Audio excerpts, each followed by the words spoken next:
All right, so we're about to take a deep dive today. And I got to say, this isn't your typical Sunday school take on Mary, Mother of Jesus. Definitely not. You sent us this excerpt from, hold on, let me get her name right, Dr. Abla Hasan, right? And her book, Decoding the Egalitarianism of the Qur'an. Yes. And, wow, she really goes there. Challenging, like, centuries of assumptions about gender roles and how we interpret religious texts. It's a lot. It is. And what's so fascinating is that she doesn't shy away from the big questions. I mean, you have this core Islamic belief that men and women are created from a single soul, right? Which is right there in the Quran. Right. And she's arguing that this inherent equality, it goes beyond, just the social stuff. She's saying it extends to the very top, to religious leadership, to prophethood even. Exactly. Yeah. And that is huge. Like, it's one thing to talk about equality in a day-to-day sense, but to apply it to spiritual authority, I mean, that's a whole other level, right? Absolutely. And a conversation that has been going on for centuries. Centuries, for sure. So what I find so compelling about this particular deep dive is that Dr. Hasan uses Mary, this figure who's so central to both Christianity and Islam, Right. as her, like, case study. Exactly. And you know what's even more interesting? What's that? She's the only Omalai woman specifically named in the Qur'an. Oh, wow, you're right. Which makes her story even more significant, especially when you think about how traditionally women's roles in Islam aren't usually interpreted to include, the possibility of becoming a prophet. Exactly. So Dr. Hassan's really challenging us here, pushing us to reconsider some really deeply ingrained assumptions. For sure. So walk us through her argument. Where does she even begin to make this case? Okay, so she gets right into the nitty-gritty of the Qur'an itself, specifically verse 3.42. And there's something really interesting happening in that verse. Mary is told she's chosen not once, but twice. Okay, see, now that jumps out to me because I'm thinking back to other religious texts I've read. Right. And repetition is never an accident. Like, it's always deliberate, right? It's for emphasis. Exactly. It's shining a spotlight, saying, pay attention to this. But it actually gets even more intricate than just the repetition. See, the second time Mary is called chosen, the word above is used, like chosen above, which just adds this whole other layer to unpack. Okay, yeah, I see where this is going. A little linguistic analysis can really shake things up. So how does Dr. Hasan interpret this whole double chosen situation? She brings in the interpretation of another scholar, al-Sharawi, who suggests this implies there are two types of chosen status. Oh, interesting. One that Mary shares with others, and then one that's unique to her as a woman. So he's implying there's something special about Mary's connection to the divine, something that sets her apart. That's the idea. But here's where Dr. Hasan takes it even further, and frankly, this is what blew my mind. She argues that the first time Mary's called chosen, that actually puts her on par with the male prophets. Wow. It challenges the whole idea that simply being a woman should be a barrier to prophethood. That is a bold statement. Yeah. But I have to imagine not everyone's on board with this interpretation, right? Oh, absolutely not. There are counter arguments, for sure, which she does address, like some people point to verse 16.43, which, if you read it, seems to contradict this whole thing. It states that all the previous messengers have been men. Okay, so how does she square that circle? How does she reconcile those two seemingly opposite ideas? By getting really precise with language. She draws this crucial distinction between the terms prophet and messenger. Ooh, okay, I'm all ears because that feels important. It's everything. So she argues that a messenger delivers a specific message, often a revealed book, like the Qur'an or the Torah. Yep. But a prophet might not necessarily have a new scripture to deliver. Their role could be different. So prophethood can manifest in different ways, is what you're saying. Yes. And it's this very distinction that allows for Mary to potentially be considered a prophet without directly clashing with that verse about all messengers being men. So not that women can't be messengers, just that Mary's fulfilling the prophet role, potentially in a different way. Exactly. And this might all sound really radical. It kind of does. But it's actually not totally unheard of. Throughout history, there have been scholars like Ibn Ezm al-Qurubiyya. They entertained this idea of Mary as prophet. Oh, wow, really? See, that's what I love about this stuff. You dig a little deeper, and there's always more to learn. Always. But what I appreciate about Dr. Hasan's approach is that she doesn't just stop at, like, analyzing words on a page. She goes further. 100%. She connects the linguistic analysis to the actual events of Mary's story. Yes. Which is where it gets really good. Okay, let's hear it. Like, let's look at that part where Mary is miraculously provided with food, while she's preparing for Jesus' birth. It's in Qur'an 3.37. Oh, yeah, where Zechariah, her guardian, is like, wait, how are you getting food in here?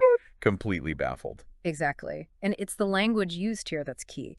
Zechariah uses the word Anna when questioning Mary. And in the Qur'an, that word often, not always, but often points to something supernatural happening. Oh, so it's like he's sensing something miraculous is up. Yes. It suggests that even within the original telling of the story, there's something extraordinary about Mary, something that bends what's considered normal. And here's something else. After he sees this food thing, Zechariah then asks for a miracle himself. Yeah, it's like he's thinking, well, if that just happened. Right. Like he's acknowledging there's something divinely ordained going on around Mary. I love that detail. And that's exactly Dr. Hasan's point. Even within the story itself, there are these little hints, these whispers of something remarkable surrounding Mary. Okay, now you've got me on the edge of my seat. How does all of this tie back to her main argument, though, about Mary's potential prophethood? Well, next we're going to dive into one of the most well-known parts of Mary's story, the birth of Jesus. Okay. And as we'll see, the way the Quran describes this event, it actually gives even more weight to Dr. Hasan's argument. So you're saying the way the Quran talks about Jesus being born, it actually backs up this idea that Mary could have been a prophet. That's wild. How does she even connect those two things? It's all in the specifics, the way Dr. Hasan pulls everything together. Like she points out, we actually get multiple accounts of Jesus's conception in the Quran. It's not just a one-off mention. Right. We see it in verse 3.45, 19.16, 19, there's 21.91, even 66.12 mentions it.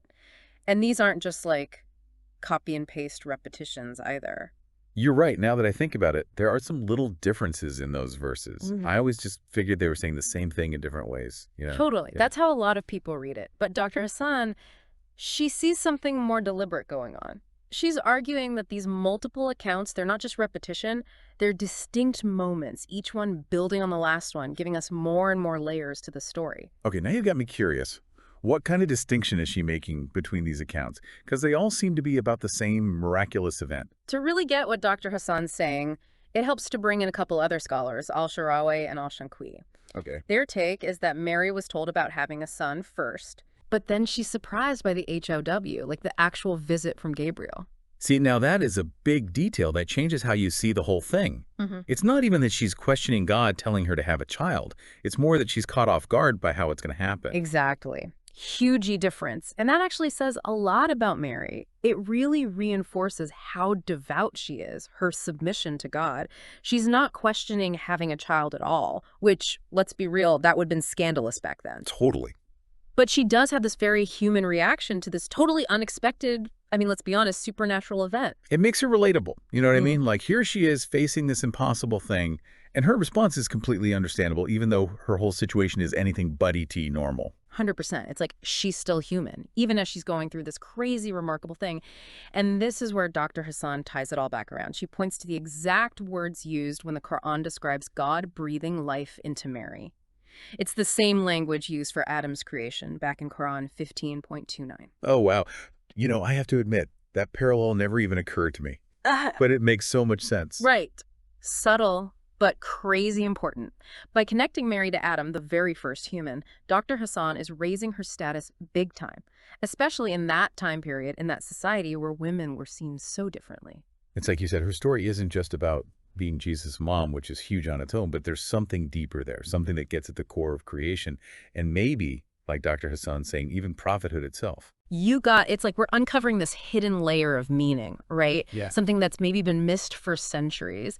So after all this analysis, all these clues and connections, what's Dr. Hasan's final word? Does she come right out and say, Mary was a prophet? Right. Well, she doesn't say it outright, but she builds a super strong argument, saying that all the linguistic stuff and the events of Mary's story, they line up with her being recognized as a prophet in Islam. Which, like we've been talking about, goes against centuries of how people have interpreted this. It's one thing to say it's possible, but she's almost saying it's the most logical conclusion. Exactly. And that's what makes her work so fascinating, right? It makes you think. She's not just asking the question, she's researched it, she's got arguments, and she's presenting this new perspective. And it makes you reconsider so much of what you thought you knew. Not just about women and religion, but about what it even means to be a prophet in the first place. Man, this deep dive has really opened my eyes. You know, Like maybe we haven't been reading these stories closely enough, or maybe we've been too quick to accept whatever interpretations we've been taught. Totally. It's humbling, but it's also kind of exciting. It is. And that feeling, that sense of wonder, of questioning and digging deeper, that's what Dr. Hasan wants people to do, because knowledge isn't about just blindly believing. It's about taking these ideas, really sitting with them, and being open to the fact that there's always more to learn, even in the stories we think we know by heart. It's like she's saying, don't just take our word for it. Go back, look again, and ask those questions.